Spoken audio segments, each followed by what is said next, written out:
Assalamualaikum warahmatullahi wabarakatuh. Halo Sobat Aliusinpa Channel, semoga sobat semua dalam keadaan sehat selalu. Pada video kali ini saya akan berbagi tutorial seputar pinjaman online atau pinjol yang abal-abal.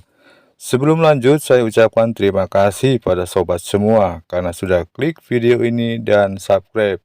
Sekarang kita yuk lanjut ke videonya.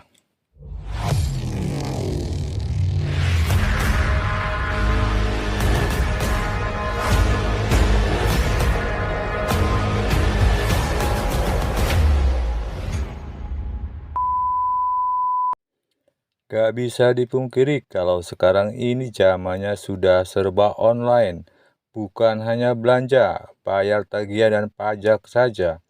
Kamu yang sedang membutuhkan uang juga bisa mendapatkannya secara online, yaitu dengan mengakses layanan pinjaman online atau pinjol di fintech V2V lending menggunakan ponsel dan tanpa batas waktu yang ditentukan, sehingga kamu bisa bebas mengakses layanan tersebut kapan dan di mana saja.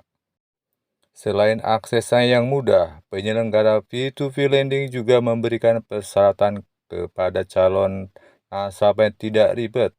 Pada umumnya hanya menggunakan kartu identitas, NPWP, dan rekening bank yang milik pribadi yang telah berjalan minimum 3 bulan berjalan. Kemudahan itulah yang membuat tak sedikit orang atau kelompok yang tidak bertanggung jawab memanfaatkan kondisi tersebut dengan melakukan penipuan berkedok pinjol. Cerdasnya, mereka adalah untuk menggait korbannya. Tidak hanya dilakukan melalui telepon atau pesan singkat saja, tapi mereka juga menggunakan media sosial yang paling banyak digunakan masyarakat, yakni Facebook dan Instagram. Berbagai macam cara mereka lakukan, mulai dari rayuan iming-iming yang menggiurkan melalui pesan singkat di media sosial, WhatsApp, telepon, menjadi senjata utama mereka. Meski pihak otoritas jasa keuangan atau OJK sudah menghimbau untuk tidak mudah percaya pada penawaran tersebut, tapi tetap saja hingga kini masih ada orang yang melapor karena uangnya telah raib dibawa kabur pelaku. Bila kamu butuh pinjaman dana cepat cair, tetaplah waspada. Jangan sampai terjadi penipuan selanjutnya. Untuk itu, kenali dan ingatlah ciri-ciri modus penipuan pinjol di media sosial berikut ini. Satu, adanya penawaran produk yang memaksa untuk mengajukan pinjaman sejumlah dana. Biasanya si peminjam akan melakukannya melalui website atau sebuah aplikasi yang disediakan oleh penyelenggara. Bahkan hampir semua proses dilakukan pada kedua media tersebut, terkecuali bila ingin menanyakan informasi lebih lengkap mengenai layanan pinjol yang ditawarkan, maka kamu akan menghubungi pihak pinjol yang dituju, dan pihak pinjol hanya akan memberikan jawaban dari pertanyaan yang diberikan dengan jelas. Beda hanya dengan pinjol abal di media sosial. Mereka menawarkan produk dana cepat cair melalui pesan singkat di akun media sosial hingga telepon. Penawaran tersebut, pihak pinjol abal-abal tidak memberikan penjelasan produk pinjamannya secara rinci, dan yang mereka sampaikan hanya iming-iming manis saja. Ketika follow up, mereka tidak akan bersikap memaksa agar calon peminjamnya mau menyetujui penawarannya.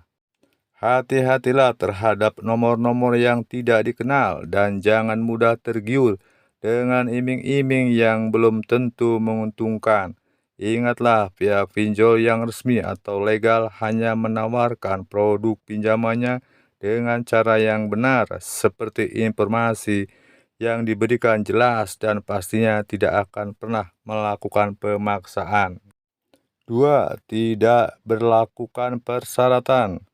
Pinjol P2P lending ini membuka akses bagi mereka yang sedang membutuhkan dana tapi tidak bisa mengakses layanan perbankan, tapi layak untuk kredit. Meski begitu, bukan berarti para calon nasabah bisa dengan bebas mengakses pinjaman begitu saja sebab tetap ada syarat yang telah ditentukan pihak penyelenggara pinjol. Hal inilah yang sering kali membuat calon peminjam merasa takut karena ada persyaratan yang tidak bisa dipenuhinya.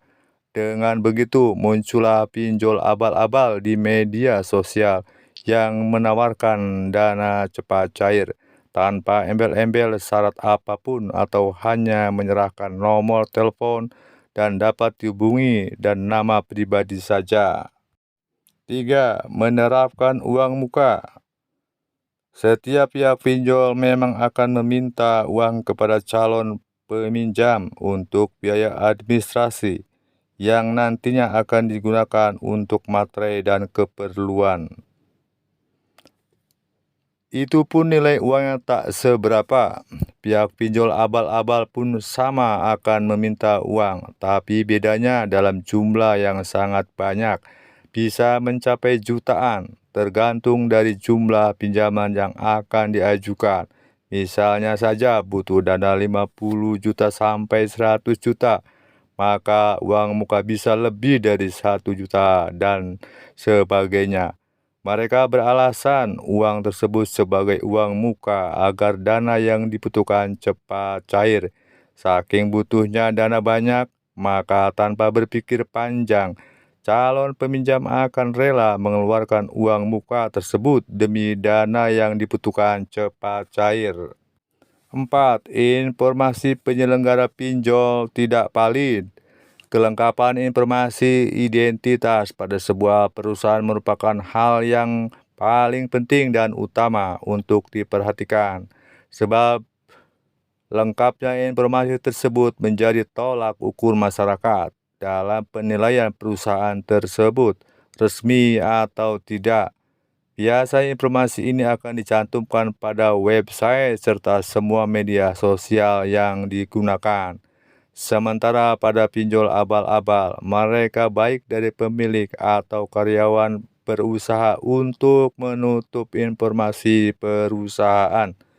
Bila ada pun mereka hanya mencantumkan informasi palsu, misalnya saja alamat yang dicantumkan tidak jelas, menggunakan telepon untuk ponsel, email yang digunakan milik pribadi, dan sebagainya. 5. Meminta informasi pribadi. Pada umumnya untuk kelengkapan data calon peminjam, pihak pinjol legal hanya meminta informasi seputar nama peminjam, nomor telepon yang aktif, dan alamat email saja. Rekening bank yang diminta pun untuk pengecekan riwayat kredit dan pencairan dana. Pada pihak pinjol abal-abal akan mengelabui nasabahnya dengan alasan agar dana cepat cair, maka peminjam harus menyerahkan data pribadi lainnya seperti PIN atau password perbankan. 6. Bayar tagihan ke rekening pribadi atau e-money. Semua aktivitas pinjol legal hanya melalui aplikasi atau website, mulai dari pengajuan, isi data, input dokumen, persyaratan, hingga informasi tagihan, tempo tagihan, dan rekening perusahaan. Jadi, apabila ada seseorang yang menghubungi kamu melalui pesan singkat di media sosial, WhatsApp, telepon, dan mengatasnamakan pinjol, dan meminta informasi akun pinjol atau meminta pembayaran tagihan melalui rekening atas nama pribadi atau bisa melalui jenis pembayaran lainnya, sebaiknya jangan tanggapi dengan serius, sebab ini salah satu modus penipuan yang dilakukan pinjol abal-abal. 7. Tampilan media sosial tidak profesional. Ciri lainnya dari pinjol abal-abal yang bisa dikenali dengan mudah ialah lihatlah pada tampilan media sosialnya, baik di Facebook atau Instagram. Setiap penyelenggara pinjol resmi pastinya mereka memiliki satu tim khusus yang mengelola media sosialnya agar terlihat rapi, menarik, dan profesional. Ini jelas berbeda dengan media sosial pinjol abal-abal. Pastinya tampilan media sosialnya berantakan, gambarnya pecah, bahkan sebagian besar dari mereka adalah hanya mengambil postingan pinjol lain dan mempostingkan kembali di media sosialnya.